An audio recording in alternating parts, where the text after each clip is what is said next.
Hey everyone! So my Ohuhu brush nib markers arrived and I'm super excited to try these out. I've heard really great reviews about them from various artists on YouTube so far, and these are being labeled as a great beginner marker for those who are interested in getting into alcohol-based markers at a much more affordable cost.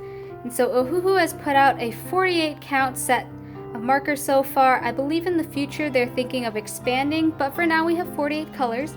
It comes in this really cute canvas travel bag with a handle, and inside we've got all 48 markers. They also have this plastic sleeve which you can put behind your paper so that it doesn't bleed or goes through, since that is something that alcohol markers tend to do.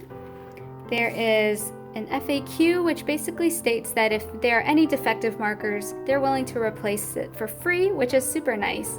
And then on the other side, they have a 10% special offer if you write a review and link that to them. And so let's take a look at these markers. So it's got a round barrel, and it's got these two stoppers on the caps to prevent the marker from rolling away. We have the Ohuhu logo written on the main barrel, as well as the broad, which is the chisel tip, as well as the brush. And so the broad chisel tip looks like that. And then on the brush side, and so the brush side also has this gray line to denote it, so that just from looking at it you could tell which side is the brush and which side is the chisel. They also have the color code as well as the color name written on the caps on both ends. But unfortunately, if you for some reason have both of the caps off and multiple markers without their caps off, it might be tricky trying to figure out what colors you've got because they don't have the colors listed on the main barrel. So without further ado, let's get to swatching these colors and making some art. So I wrote out all of the colors ahead of time. This is the Copic 5x7 sketchbook, and I figured it would be best to try these Ohuhu markers on paper that's supposedly meant for alcohol markers. So let's get started.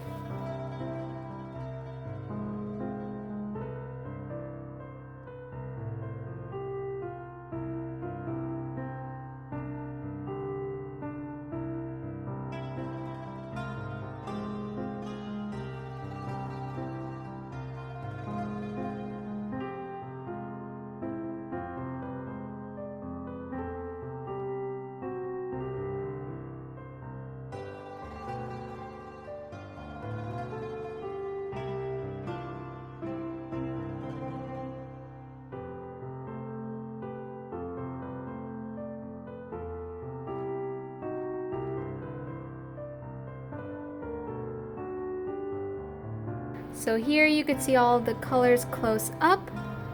These are pretty vibrant, very saturated colors.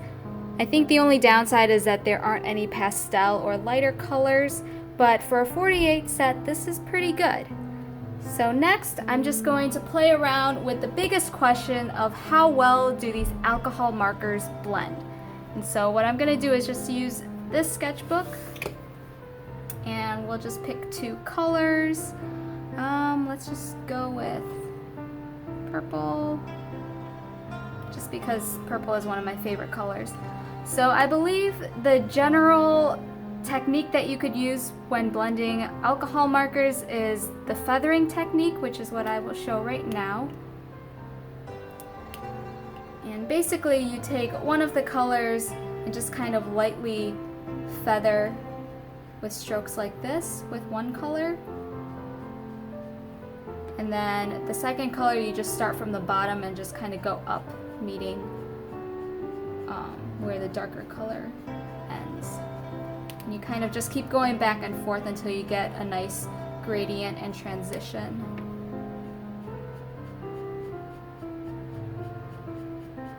Like that. I was playing around with other possible techniques for blending, and so the two that I came up with I describe as a dragging one and then a pushing one. And so with the dragging one, you first lay down your first color, And then you use your second one and kind of pull that darker color down, kind of like this, until you get a nice gradient. And of course you could get much smoother transitions the more colors you use, but because this is only a 48 count set, we're a bit limited. So you just kind of drag down this color like that. And then the other method that I was playing around with is what I call the pushing method. So again, you just lay down your first color, and then you use your second color and kind of push into the darker color. So kind of like this, spending a little bit more time trying to get a good mixing where the two colors meet.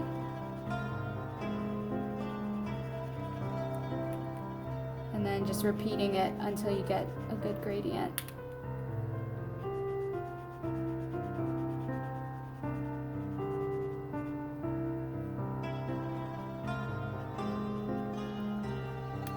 So overall, I think the Ohuhu markers for their price do a pretty good job of blending colors.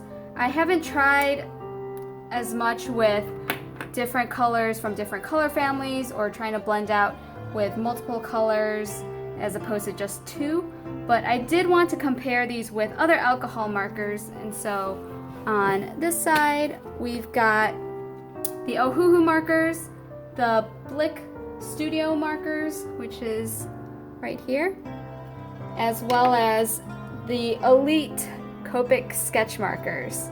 So I unfortunately only have two Blick Studio markers, and so those were the only two colors that I could use for blending.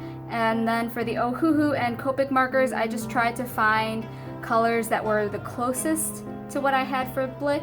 And unfortunately, like I'd mentioned before, the Ohuhu markers are very saturated and vibrant colors. There aren't really any light pastel colors.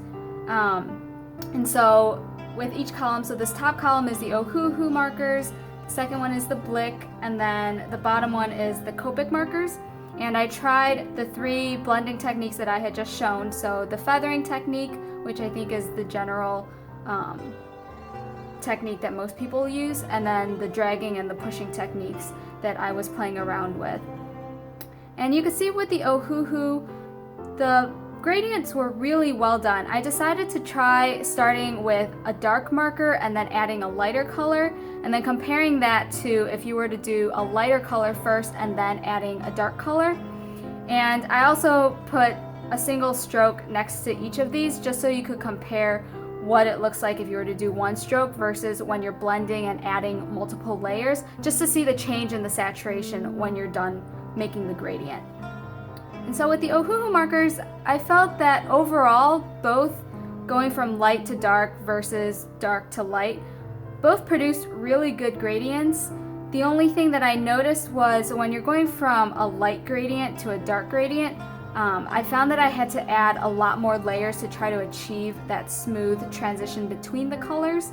But apart from that, I was pretty happy with the way that the colors blended together. And then next we have the Blick markers. I don't know how much the Blick markers are, but they are definitely on the more inexpensive and affordable side. And between the Ohuhu markers and Blick, the only major difference that I found was that the Blick nibs are a lot softer and a lot more flexible compared to the Ohuhu. But apart from that, I found them to be pretty comparable. I personally thought that the Ohuhu markers blended a little bit better than the Blick, but again, with the Blick markers, I only had these two colors, and so it's hard to compare when I've got a blue and a black versus a purple and a black. And then lastly, we've got the Copics, which are, again, like the top tier, like #1 alcohol markers, and rightfully so. But again, these are very expensive, ranging from $6 to $8 per marker.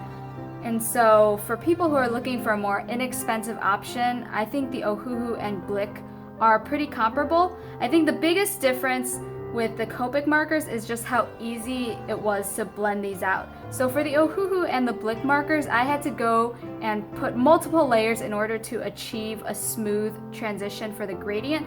But for the Copic markers, when I was making the gradients, whether it was from the dark to light or from light to dark, it was really easy to get that transition just from like the first stroke. And so once I laid down the first color, I would add the second color, and it almost immediately blended, and I didn't have to keep going over it with multiple layers to try to get a good transition.